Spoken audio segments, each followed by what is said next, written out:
Welcome to Anderson Penn's Sunday Brunch Menu 7 for Sunday, May 15th, 2022. Brian, how are you? Happy Sunday. I am fantastic, thank you. Are you fantastic? I am fantastic. Why are you fantastic?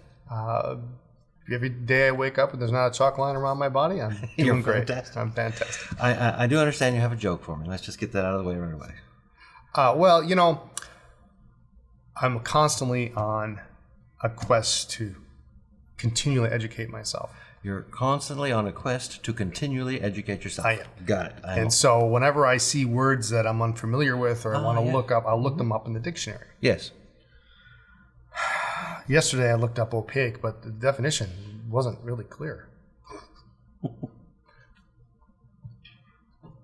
Terrible. Even Justin snickered at that one. You know what a gnome is, right? A gnome. A gnome. A gnome, yes. Yeah. It's in your garden? That's the one. That's the one. Yes. What do you call a gnome that lives in a city? Nomenclature. No, I don't know. A metronome. Oh. Musical. You beat me to the punch. Let's see your watch this week. This week.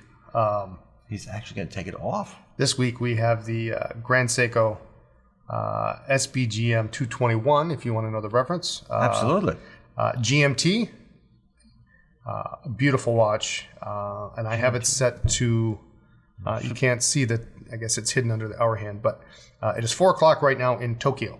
So I have it's set to 4 a.m., 4 p.m. today, tomorrow. That's 4 a.m. Yes. 4 a.m. tomorrow. 4 a.m. tomorrow. That's correct. Yeah. So at least that way, when I'm dealing with Japanese vendors, I can have an idea if they're even up or they're sleeping or what they're doing. So. Oh, excellent. I love the GMT in this, does it actually stand for Greenwich Mean Time?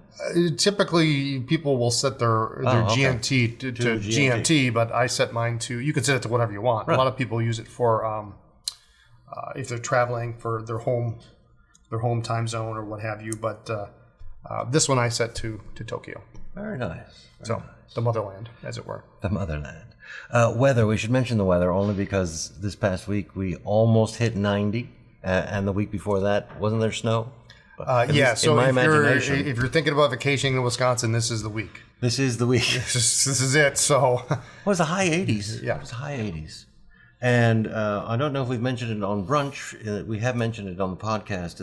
The month of May is Bike Month. It is Bike Month. And we have gone on a bike ride. Your first ride of the year. I'm still sore. Not my first ride. I'm still Your sore. first ride. Wasn't that bad. We did end up at a Copper Rock. We did end up, yes, at the coffee shop. So, do you have something for show and tell today? For show and tell today, I have and I've had this in my pocket for the last, I guess, month or so. The Dolcevita Oro piston filler. Oversized? Regular size. Regular size. They did not make a piston filler in oversized. So this is as large of a piston filler as you can get. Is that a piston filler or a captive converter? It's a piston filler, okay. Yes. So it has a smaller nib than on the oversize. But this comes off, and I'll move out of the way. There is ink in here, so I really can't do it. But one thing I do like about this is when you get all the way back, there's a little ratchet. Yes, there. I remember that. So you can't overdo it. You can't overdo it. So it lets you know you're there, and it's also very fun in an office setting because you can just sit there and go. Yeah. Nobody knows. You can compete with all the ballpoint pen users that are clicking away. So The beautiful material. I love this pen. Sterling silver, vermeil cap band. Just really a great pen. So, and I've got Kaweco Sunrise Orange in there. Yes, we both used it to write these. Yeah. It was a Valentine's Day present many years ago. Oh, well, happy Valentine's Day. So that's my pen for the week. Most gorgeous. Is that a vintage pen? Well, I guess technically it's pushing 10 years old, I guess. I think this is from the 40s. Yes, yeah, that's from the 40s. This is a Swan Leverless in that it doesn't have a lever. That's correct, yeah. What it does have is a turning knob that you turn. I guess I can try to demonstrate it since you loosened it for me.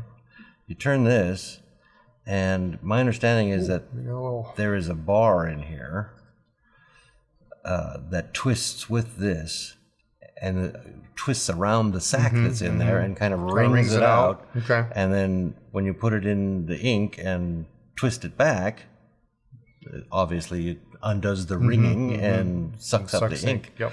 I did a few times with water on this. And it's a Swan, so it's got a nice soft nib on it. Fun nib. Yep. Very fun nib. But every time you feel that, you have to call me. So I know you haven't used it in a year. So I will just twist this.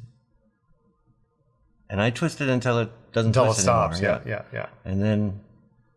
And on that one, too, I would say you probably could be safe twisting it while you had it in ink, just because of the inefficiency of that ringing out method. Yeah, it wouldn't seem like it's very efficient. But that has filled it. Watch. Yeah, that's a good amount, actually. That's a lot of ink in there. Well, what would be ink if I were filling it with ink? Yeah. But it's just a very cool pen.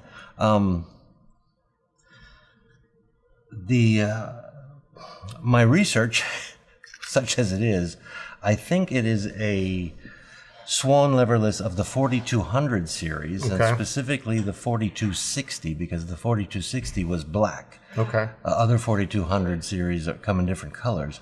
But every one I've seen has been marked down here. Yeah, usually our Swans are marked everywhere. So that's why I'm unsure if this is actually a 4600 series, 4200 series. What I will say is, if you remember, we had a Sunday brunch where you showed us how to identify quality vintage pens in the wild. And one of the things you said about American-made pens is that they were tiers. Tier 1, Tier 2, Tier 3, and Tier 1s will be marked all over. This is marked on the clip. This is marked on the barrel. This is marked on the section. This is marked on the nib, obviously. It's even marked at the bottom of the feed. Swan was, maybe Todd was the king of marking everything. So that's actually more common on a Swan than it is in any other pen. Yeah. But this is a quality pen. Oh yeah, absolutely. Yeah, this is a Tier 1 UK pen of the time. So you've got Conway Stewart, maybe Todd Swan, and you've got De La Rue, and probably a couple of others in there that are big competitors. It's just a fun pen. Yes. Twist filler. Like I said, this one, the bar, my understanding is that it twists around the sac and rings it out, but there are others that just push a bar down somehow. Yeah, there's a number of different. There are some that where you actually you adhere the sac on both ends, so on the section and on the turning knob. It just turns the sac. And it turns the sac. So there's lots of different designs for that. I'm not sure that it's better than a lever. It's a cleaner look. It's easier to polish. Nothing can go wrong with the lever or the lever box. But I'm sure there's something can go wrong in here. Yeah. If your sac gets a hole in it, then you're still going to get ink and moisture on the inside of the barrel. But what do we think it's made of? This is just a resin, a plastic. Just a plastic. Yeah. Good. So it can be most assuredly. You can get it wet. Yeah, because usually if it's hard rubber, you can rub this for a little bit, and you can feel it get warm, and then you just give it a little bit of a smell and. There's a distinct smell. Hard rubber has a very distinct smell. Warm hard rubber has a distinct smell. And that ain't it. That ain't it. So good. As they say. I find hard rubber to be, dangerous. Excellent. I have a quiz for you. Great. This week you are playing for a sample of my last ink of the week, which was Sailor 50 States, Indiana. Okay. Very lovely pink. And this week you're playing for Justin. Oh, fantastic! The camera, because Justin wants that. He wants a pink. He says you better win. Hot pink. Hot pink. It's I'm going to call it a hot pink. Oh, and as per usual, I didn't go over these with you. And you were out of town. Steph and I did the last Anderson Pens podcast. You did, yes. Not the one we just did, but the one before that. And it was the first Anderson Pens podcast without an Anderson. What was the location bumper? Oh. It was the place across the street, Hoot and Company.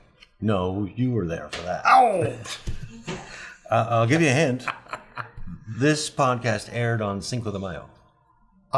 Then it was Antojitos. It was Antojitos. That's all you need. Did you watch that podcast with me and Steph? I don't remember. Okay. I may have started it. Well, It's been a crazy busy week. So. Been a crazy busy week. During that podcast, again, Steph literally squealed with delight over a certain product. Can you name the product? Oh man. She was very delighted with this product. The Midori letter sets with the envelopes. Yes. Is that because you watch it or because you know Steph and you know what products came in? When I first saw them when Steph was getting ready to photograph them and she was excited, and I do recall seeing that on the podcast. You got a preview of that. Yeah. Appleton is a great place, you know. It is. I think it's a very nice place. To prove it, within 2 blocks walking distance of Anderson Pens right here in Appleton, there are 4 museums. 4. Can you name them all? Within 2 blocks. Within 2 blocks. Well, there's the art museum, which is called the Art Museum. Yeah. Down the street. It's down there. Yeah. It's the. We'll get back to that one. That's a fish name. Oh yes. We'll get back to that one. The Houdini Museum. Yeah, but it now has a different name. But I'll give it to you because everybody calls it the Houdini Museum. It's the Appleton History Museum. The History Museum at the castle. Yes.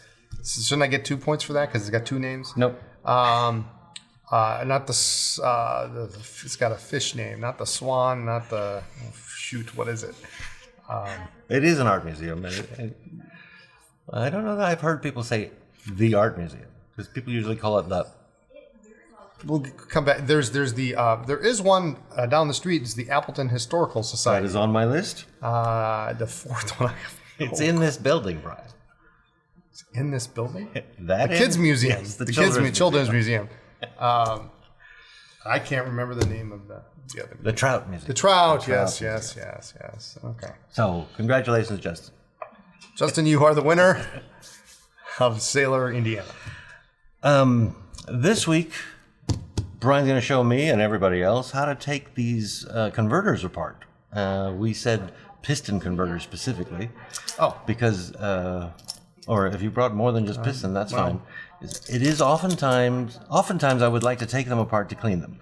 Yes. And I think there are very few that don't come apart. But since I don't know which ones those are, I don't really try to take any of them apart. Well, I put these in groups of 2. Okay. So. Nobody can see, probably. Oh.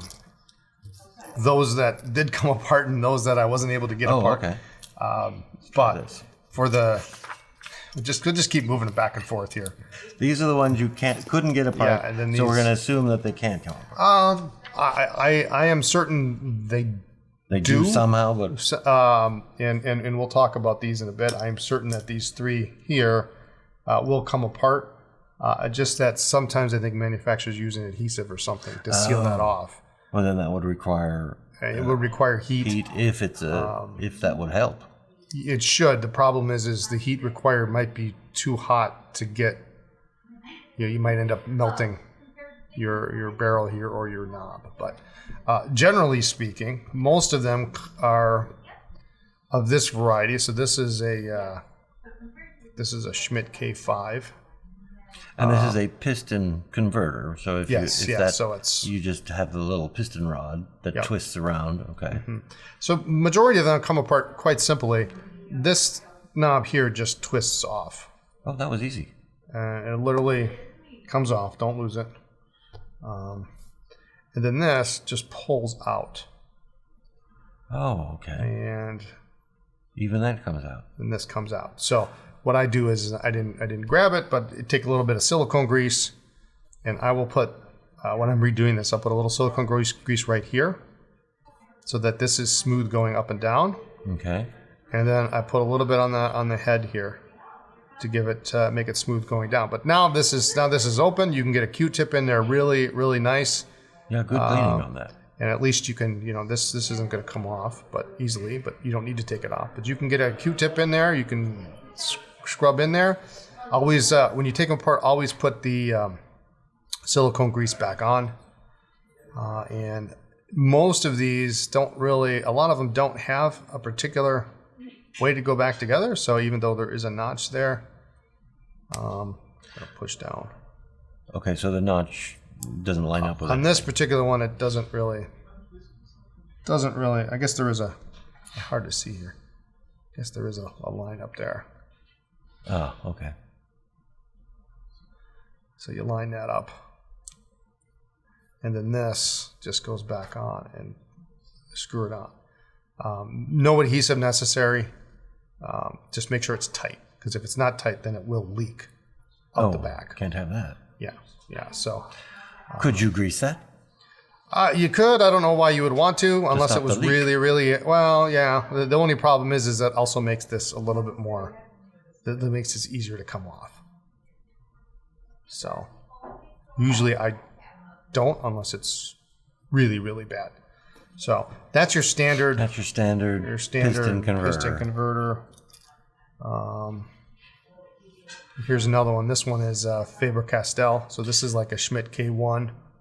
What is this one? This one is this one actually may be a Pelican, which is essentially a Schmidt K5. Okay. Because Schmidt makes most everybody's converters. So this one essentially a K1. Same idea here. And this one just slides off, so there's no threads on this one. Oh, it didn't unthread. There are no threads. There are no threads, so let's see.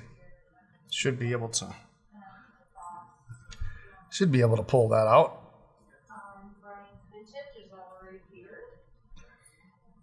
It looks like it'll come out, but I'm not using enough. Sometimes you need a gripper square. I have one. Oh, well. Thank you for the assist. I can't seem to get that one off. Yeah, there's some movement in there, so it should come out, but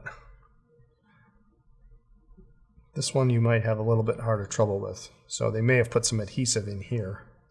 Oh, really? To get that stuck. I can see it moving around in there. And this is a Faber-Castell. This is a Faber-Castell, yeah. So that's Faber-Castell could be difficult. Could be difficult, yeah. So there's that one. Oops. This one's easily recognizable. It's a platinum. This one actually was incredibly easy to take apart. Just unscrew it. Now this one has a little bit different system here, so it actually has a lid here. Oh, yes. So this comes out, do the same thing. You're going to put your silicone right on the edge there, and then on the head, you can clean this out real nice and easy. But when you're going to put this down, there is a notch. Let's see, on this one there should be a notch. For the lid? Some of these have notches. I guess this one doesn't. So we just want to make sure it goes in the right way. But same idea. Unscrew this. Just be aware that there is an extra piece on this one. The lid. I don't know what you call that piece. Well, it seals it. Yeah. So that's platinum. Oops. And that just unscrewed. That just unscrewed, yeah. The nice thing about these is sometimes if you're taking apart like a Twisby piston filler, sometimes you have to have the piston in a certain spot when you put it in. On converters, it's just much easier to deal with. So there's that one. Let's take a look at, while we're talking Japanese, here's Sailor. Sailor is the same thing, although on a Sailor, this is almost big enough you can get. You could almost right in there. Put it in there, but they do easily unscrew. And so that piece comes off. And this one has a little white kind of a lid here. Yeah, lid, cap, whatever we want to call that, yeah. And then that just kind of, that one actually sits inside. Pops in, yeah. So it helps seal it off as you're moving it around. So sealer, pretty easy, super easy. But yeah, then you can get that one apart. So far they're all fairly similar. I've got a couple of these. So these operate a little differently. So this is your Z27, your Lamy converter. Okay. And this one actually, just pops right just pull it off. So we have that there. Same idea, but it just pulls out actually surprisingly easy.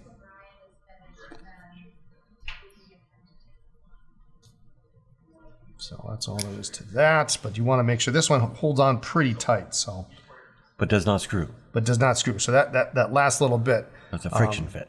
Really holds it down pretty tight. And so then here's your other one, the non Z27. Same thing. Same thing. Just pulls right out. Yep. Do you put any grease on this when you put it back in? Like all of them, I would put it here. There, but not on the. You don't need it on here. Okay. Actually, you don't want it there. Okay. Because you don't want it any easier than it is to come out. Yeah, then make sure that's pushed all the way down. So far they're all pretty much the same. Those seem pretty easy. They were actually I'm glad you showed me a lot easier than I expected on those. I would have been twisting on these. Yeah, and if you twist it, it just spins in place. So sometimes you have to get it. I would have said, this doesn't come apart. So no, we said piston, but this is one converter that I would say from time to time would be handy to be able to take apart. The Pilot Con 70 converter, which is only found in your Falcon and your Namikis, some higher end pens. But this is a push button converter. This one, I'll admit, I used a little heat beforehand to try to get this open, and because it does unscrew, but it's a little bit different of a pen. So there's your collar, and this whole piece comes out. So, what a mechanism in here. Yeah, so there's your spring in there. I don't know if you'd necessarily need to take it any further apart if the idea was just to clean. Yeah, well, sometimes you get ink up into this little bit here, but you can't see it. So and when you have it all together here, usually what I do is I will take a syringe, a little bit bigger syringe than there's that needle. I can fit it over the top, and then I can force water into this back section here, and it'll come out. But oftentimes you will get a lot of ink in here that you can't get out just from simply using a syringe to... well, yeah, and that's... Cleaning is like the only reason I would take apart a converter. Yes, yeah. So this one actually... and these are very difficult to get apart, so I did use heat. But again, you have to be careful with heat because in this case we've got a plastic barrel here which could melt. And it actually screws on. This one actually does screw on, yep. But they're very tight. But you used heat because they must have used an adhesive. They must have used an adhesive on here. Yeah, you can see it. A little bit of adhesive on the threads there. But you don't need to apply another adhesive when you put it back. I wouldn't unless it's you find it's leaking on you. It's pretty tight. I mean, there's no way that's coming off. So that's the Con 70. Now these four guys here, I wasn't able to get apart. So this one is a Schaefer, which I imagine with a little heat, this will unscrew, but I just couldn't get it off. But again, too much heat on either side is going to make this warp, and this is going to melt. So that's the Schaefer. I'm sure that does come apart in the same manner. This is Parker. Same idea here. Probably needs some heat. You've got a nice big metal piece here to grab onto, but it just wasn't coming off for me. So heat on this, I'm sure. And same here. I've got an old Pilot Con 50. They must have used some heat on here too, because I imagine this unscrews. It's a very simple construction on this. And when you say heat, you don't mean to hold it over a flame on your stovetop. Heat gun on low. Heat gun on low. Unless you know what you're doing, then you can use a little more heat. And not a hairdryer. Hairdryer will work. Hairdryer will you can actually do damage with the hairdryer. Okay. So hairdryer on low too is where I go with that. I have melted pens with the hairdryer before. Well, of course you have. And then last but certainly not least, the Con 40 converter from Pilot. This is a different design altogether. I have no idea how this comes apart. It's not a particularly fantastic converter, so, but it does have that in there, so it does prevent you from sticking a Q-tip in this end to try to get this clean. I'm not 100% sure how this comes apart, but it looks like there might be two overlapping pieces of plastic here that are holding it together. I'm not sure you'd want to take it apart. First thing you do is lose those ball bearings. I don't like this converter anyway, so I don't ever use them. But you've got more stuff to deal with here. It's an interesting converter. Yes. It's an interesting design. I like the little basket. That's cute. The balls aren't going to fall through there, but a little bit more difficult to get apart. And if there's no, like on the rest of these, you can heat up this metal part. Yeah, there's nothing to heat. There's nothing to heat here, and it may cause damage to the plastic. At the same time, it loosens whatever adhesive we have on there. Yeah, and I don't know. Instead of using this, I would just use a cartridge that I fill with my own ink. Yeah, and that's usually what I do with almost all of my pilots. I was hoping this one would come apart a little easier, but it gave me nothing but grief. So. But yeah, you can use your gripper square here, and you said that one would need some heat. This one would need some heat. Yeah, so I'm going to hold up my gripper square here and see if I can get this off.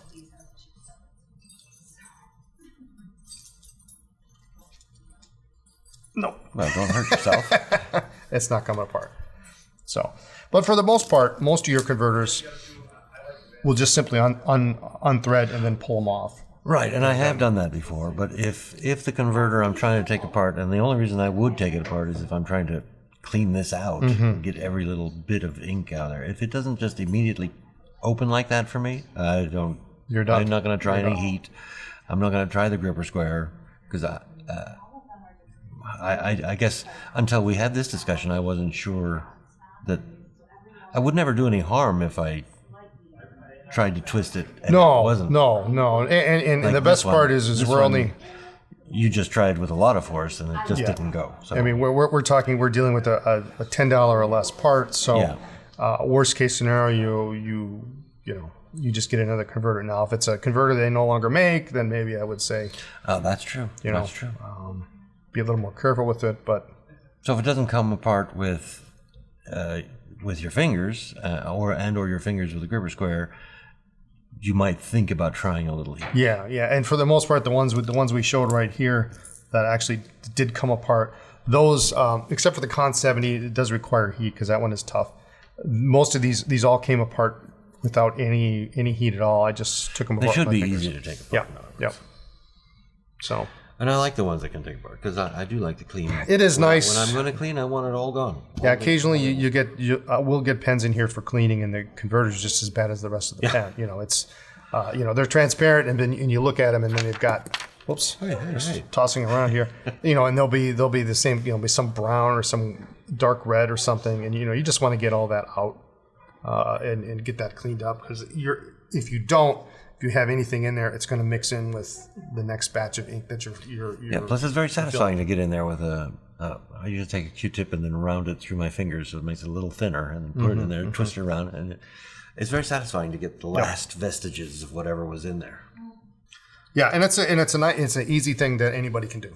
So you don't have to be an engineer to take one of these apart. Unless we're talking about those. Yeah, and then this one especially. I guarantee you, give me enough time, I'll get these three open. But yeah, that's a mystery. That one will. That's a mystery. Not that I need to know. They probably made it. Are there other converters that we haven't covered here? There's you'll have a variety of SAC converters. So Pilot's Con W, the Con B. And Schaefer aerometric converters and things like that, and those essentially are SACs inside of a framework. But there's always a few other ones. What am I missing? I've got Pilot Platinum, Sailor, International. I've got Parker here, Shaver here. I don't have Cross. Cross is going to be the same way. Should be able to unscrew it. Theoretically. But this is the majority of the ones that you're probably going to run across. Okay. You've got Lamy. Fantastic. So you may have them all back now. Oh, fantastic. The prize for you. I can put them back in the pens I stole them from. Yeah. Scavenger hunt. Scavenger hunt. Do you have another joke for me? Do I have another joke? I do have another joke for you. Oh, I'll go first. Okay. What do you call a town populated by pigs? I should be able to figure this one out, but... A hamlet. Oh. A hamlet. Okay. With Lisa being gone, I'm in charge of cooking my own meals. Yes. Which sometimes goes well, sometimes does not. I was going to cook alligator for dinner the other night. Were you? Have you ever had alligator? No. I couldn't, though, because I didn't have a crock pot. I know, they're not the same. You're stealing jokes from Ink Bottle Dude. Did Ink Bottle Dude do that one? No, but he would have found it. But speaking of Lisa, she'll be here next week. She will be here next week. She'll be doing Sunday brunch with me, where we're going to talk about, the question is, do I need expensive paper to use fountain pens? I don't know what Lisa's going to say. I say, hell yeah. In fact, just write on $100 bills. That's the best paper you can find. Expensive is maybe a bad term for that. You need better paper. Quality paper. Quality paper. There we go. Lisa and I will discuss that ad nauseum, and we'll get back to you. All right. I believe that was your suggestion. Those are your words. Do I need... Of course, you were on a train somewhere. I was on a train, yes, when I sent you all these. So, if you like this video, please give it a thumbs up and consider subscribing to the YouTube channel, because Brian really likes that, don't you? I do. Thanks for joining us, and I'll see you next week. Brian in 2, because you're going to Chicago. I'll be in Chicago. You can see me there. Bye.